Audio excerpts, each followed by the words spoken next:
الحمد لوليه والصلاة على نبيه وعلى آله وأصحابه أجمعين. وعن أنس رضي الله عنه قال قال رسول الله صلى الله عليه وسلم: لا يؤمن أحدكم حتى أكون أحب إليه من ولده وولده من الناس أجمعين.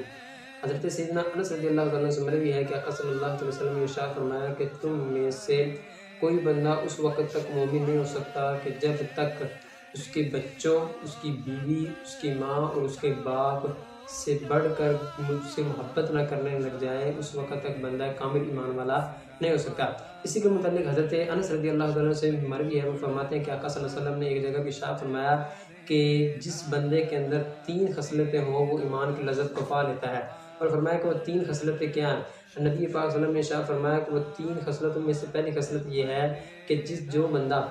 مجھ سے اور اللہ رب العزت سے سب لوگوں سے زیادہ محبوب کرنا ہو جائے، اور دوسرے نمبر سے فرمایا کہ اللہ رب العزت کے لیے دوستی کرنا، کسی سے محبت کرنا تو اللہ کے لیے، کسی سے بغض کرنا تو اللہ کے لیے، اور تیسرے نمبر پہ فرمایا کہ وہ شخص جو کفر سے ایمان کی طرف آیا اور دوبارہ کفر کی طرف ایسے ہی جانا لوٹنا سمجھے جس طرح گویا کہ وہ آگ میں جانا ناپسندیدہ سمجھے، فرمایا کہ وہ تیسرا بندہ وہ ہے تو اس میں ایمان کی لذت وہ پا لے گا۔